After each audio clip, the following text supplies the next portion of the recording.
Bonjour à tous, cette nouvelle vidéo, ça fait longtemps. Alors, dans une société positive, nous devons penser positif. Si nous ne sommes pas positifs, nous sommes jugés, catalogués, mis de côté. Mais la réalité est composée de ces deux opposés, en apparence, qui sont aussi deux complémentaires. Donc, aujourd'hui, vous partagez un aspect peut-être moins joyeux, parce que le côté négatif, ou moins, on va dire, je vais enlever le mot négatif qui a une connotation de jugement, en parlant de plus et de moins. Alors, côté moins maintenant,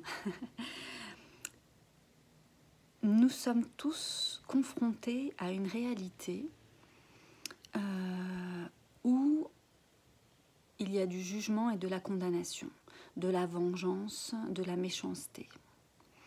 Dans cette vengeance et dans cette méchanceté, certaines ont des pouvoirs. Quand j'entends le mot pouvoir, je parle de pouvoir, c'est-à-dire qu'au sein de la société, les diplômes sont reconnus. Et donc, quand on a un diplôme, on est légitime. Si on n'en a pas, on n'est pas légitime. Donc, une personne autodidacte, c'est quelqu'un qui va trouver ses propres réponses parce qu'elle a des questions et que ces questions, en fait, ne sont pas en apparence en rapport avec des réponses que cette société offre. Donc, dans cette réalité de l'autodidacte, il va aller puiser, chercher l'information sur tous les supports qui lui sont disponibles. Et donc, Internet, le partage, l'échange, le témoignage entre nous sur les réseaux sociaux. Et tout ça fait qu'on se fait une idée, une image qu'on va devoir affronter, pas affronter, comment je pourrais dire ça, on va devoir peser dans notre expérience, c'est-à-dire de quoi il en retourne véritablement profondément. Donc, je vais vous donner un exemple, voilà. Quand on est autodidacte, on a une certaine forme de sensibilité parce qu'on va dans des zones et des endroits qui sont inconfortables pour la plupart des gens et qui ne veulent pas y aller. Donc eux sont un peu les éclaireurs, on va dire, ceux qui sortent de la tribu. Si on remet ça dans le contexte de la tribu avant, qu'il y avait toujours un membre de la tribu qui sortait du groupe pour aller explorer des terres inconnues. Je dirais que l'autodidacte, c'est lui aujourd'hui, au XXIe siècle. Et donc, il explore des choses sur lui-même, sur les événements de sa vie, et sur ce qu'il apprend, ce dont il est témoin. Et la somme, en fait, de toutes ces expériences vont lui donner un axe et une conduite et une route qui est solide, sur lequel il peut s'appuyer parce qu'il a été vérifié, il a vécu lui-même, il a expérimenté les choses qui font qu'il est aligné avec ça.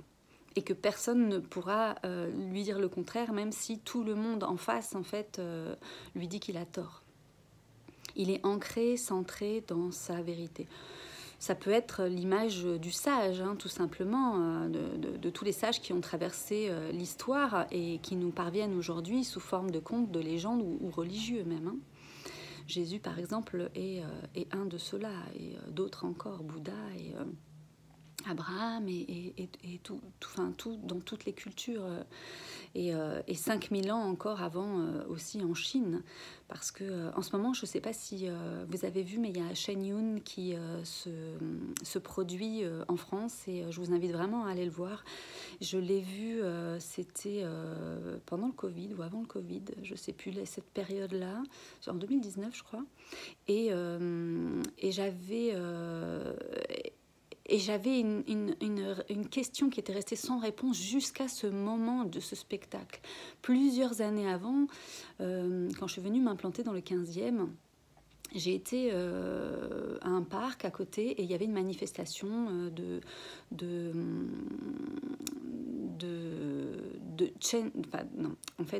comment je pourrais dire ça, de Falun Gong.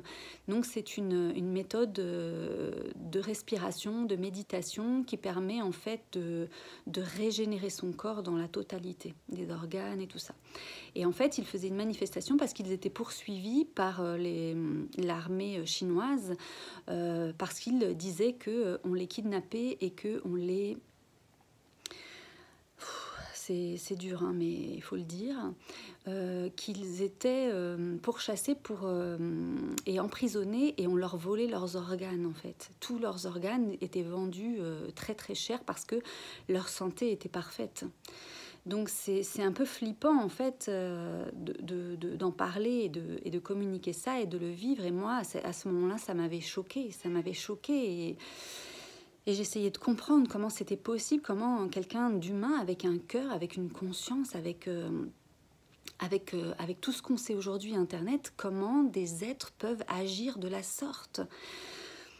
Ça fait froid dans le dos. Qui sont ces âmes, en fait et ces âmes-là, en fait, nous nous rendons compte que c'est elles qui ont le pouvoir. On leur donne le pouvoir, on laisse ce pouvoir parce que nous sommes confortés dans un petit cercle restreint de sécurité totalement biaisé, en fait, fausse. La médecine ne répond à aucune de nos questions, si ce n'est celle urgente quand on a quelque chose à réparer, un bras cassé.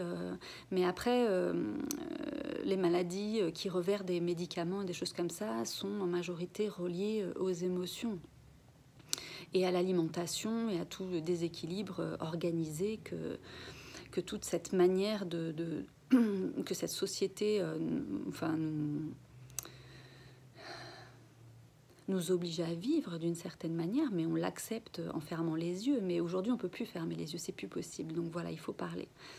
On a un exemple aussi d'un monsieur qui a fait une expérience tellement intense qu'il en a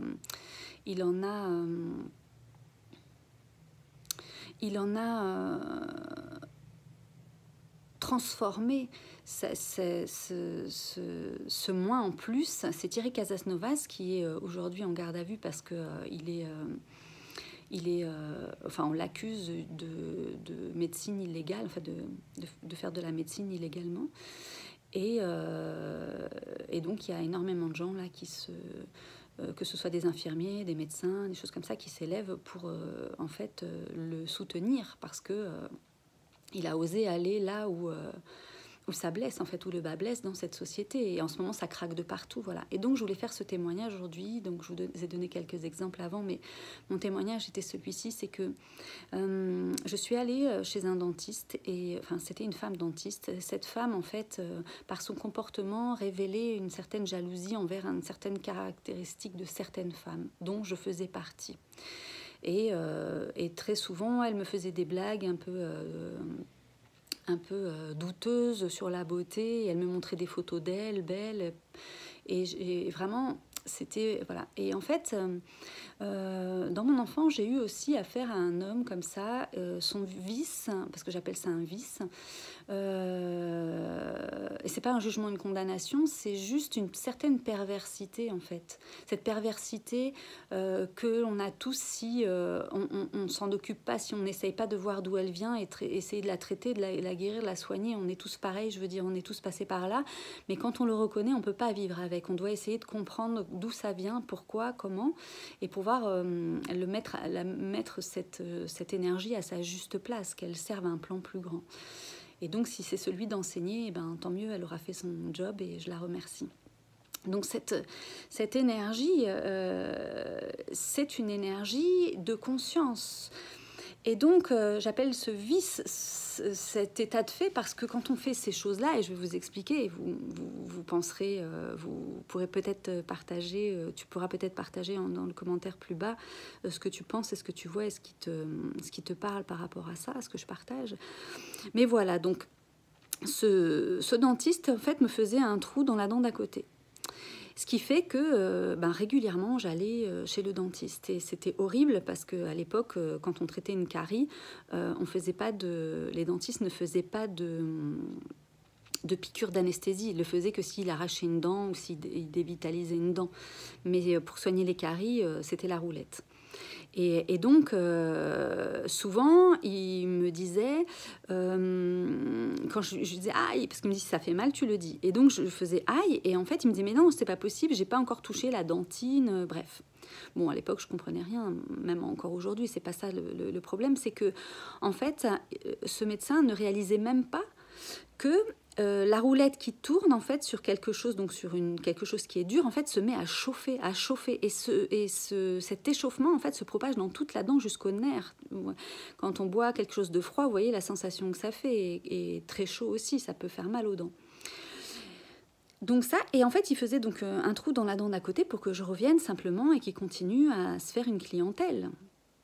Parce que quand on s'installe, il faut payer son loyer. Et, ce que la société induit, c'est vite gagner de l'argent, et beaucoup, parce qu'on a envie de loger sa famille, on a envie d'avoir une maison à la campagne et passer les week-ends. Tu vois, le dentiste, il a comme promesse en fait de gagner un bon salaire.